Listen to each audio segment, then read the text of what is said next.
আসসালামু আলাইকুম ওয়া রাহমাতুল্লাহি ওয়া বারাকাতুহু। আলহামদুলিল্লাহি রাব্বিল আলামিন।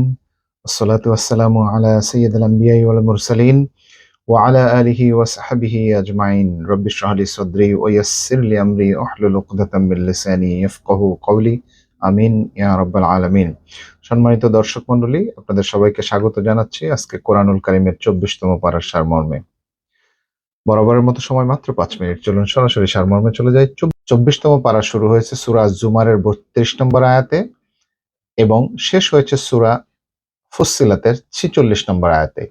এই পাড়ায় মূলত তাওহীদ, আল্লাহর একত্ববাদ, কিয়ামত, কোরআনের সত্যতা এবং মানুষের সৎ অসৎ কাজের পরিণতি সম্পর্কে আল্লাহ রাব্বুল আলামিন বিস্তারিত আলোচনা করেছেন। প্রথমে এসেছে সত্য ও মিথ্যার পরিণতি। এই পাড়ার শুরুতে বলা হয়েছে যারা আল্লাহর উপর মিথ্যা আরোপ করে এবং সত্যকে অস্বীকার করে তারা বড় জালিম। কিয়ামতের দিন তাদের জন্য কঠিন শাস্তি নির্ধারিত রয়েছে। অন্যদিকে যারা সত্য গ্রহণ করে এবং আল্লাহকে ভয় করে তাদের জন্য রয়েছে জান্নাত পুরস্কার স্বরূপ। দ্বিতীয় যে বিষয়টি এখানে বলা হয়েছে তা হচ্ছে আল্লাহর রহমতের দরজা খোলা। এখানে অত্যন্ত আশাব্যঞ্জক একটি আয়াত এসেছে যেখানে বলা হয়েছে যারা নিজেদের উপরে জুলুম করে গুনাহ করেছে তারা যেন আল্লাহর রহমত থেকে নিরাশ না হয়। আল্লাহ চাইলে সব গুনাহ মাফ করে দিতে পারেন। এই আয়াতে মানুষের জন্য তওবা ও ফিরে আসার দরজা খুলে দেওয়া হয়েছে। এরপরে এসছে কিয়ামতের ভয়াবহ দৃশ্যের কথা। কিয়ামতের বর্ণনায় বলা হয়েছে সিংহায় ফুঁক দেওয়া হবে, সমস্ত মানুষ শেষ হয়ে যাবে, আবার সিংহায় ফুঁক দেওয়া হবে এবং সবাই জীবিত হবে এবং তারপর মানুষের আমল অনুযায়ী বিচার হবে। নেককাররা জান্নাতে যাবে এবং যারা অবিশ্বাসী তারা জাহান্নামে যাবে। এরপরে সূরা গাফির। সূরা গাফিরে এসেছে কয়েকটি গুরুত্বপূর্ণ বিষয়। এক, আল্লাহ অত্যন্ত ক্ষমাশীল কিন্তু শাস্তিতে তিনি ভীষণ কঠোর। ফেরেশতারা মুমিনদের জন্য দোয়া করে। কিয়ামতের দিন মানুষ তাদের কৃতকর্মের ফল পাবে।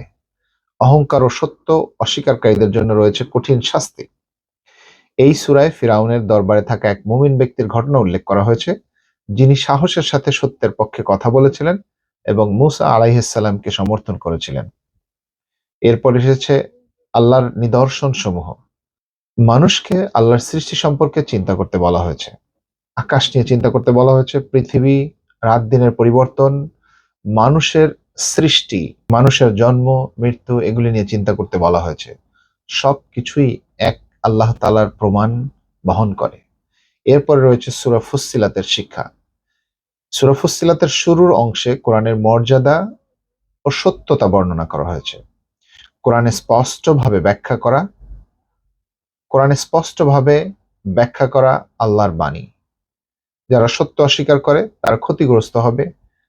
আকাশ ও পৃথিবী ৬ দিনে সৃষ্টি করা হয়েছে। আদ ও সামুদ জাতির ধ্বংসের ঘটনা মানুষের জন্য একটি শিক্ষা। এরপরে বলা হয়েছে উত্তম আচরণ সম্পর্কে। এই পাড়ায় একটি গুরুত্বপূর্ণ নৈতিক শিক্ষা দেওয়া হয়েছে। মন্দের জবাব উত্তম আচরণ দিয়ে দিতে বলা হয়েছে। এতে শত্রু ও বন্ধুতে পরিণত হতে পারে। মানুষের কর্মের ফলাফল সম্বন্ধে বলা হয়েছে।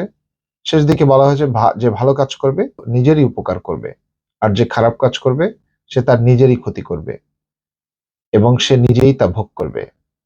আল্লাহ কারো প্রতি জুলুম করেন না। দর্শক মন্ডলী, সংক্ষেপে ২৪তম পাড়ায় যে কয়েকটি গুরুত্বপূর্ণ শিক্ষা দেওয়া হয়েছে তার ১ নম্বরে হচ্ছে আল্লাহর একত্বে বিশ্বাস করা, গুনাহ থেকে তওবা করা, কিয়ামতের প্রস্তুতি নেওয়া, কোরআনের নির্দেশ মেনে চলা, ভালো আচরণ ও ন্যায়পরায়ণতা বজায় রাখা। এই ছিল ২৪তম পাড়ার সংক্ষিপ্ত সারমর্ম। ২৫তম পাড়ার সারমর্ম নিয়ে আপনাদের সাথে আবার দেখা হচ্ছে ইনশাআল্লাহ তাআলা। ততক্ষণ পর্যন্ত আল্লাহ রাব্বুল আলামিন আমাদের সবাইকে ভালো রাখুন, রোজাগুলিকে কবুল করুন। এই আশা ব্যক্ত করে আজকের মতো বিদায় নিচ্ছি। আসসালামু আলাইকুম ওয়া রাহমাতুল্লাহি ওয়া বারাকাতুহু।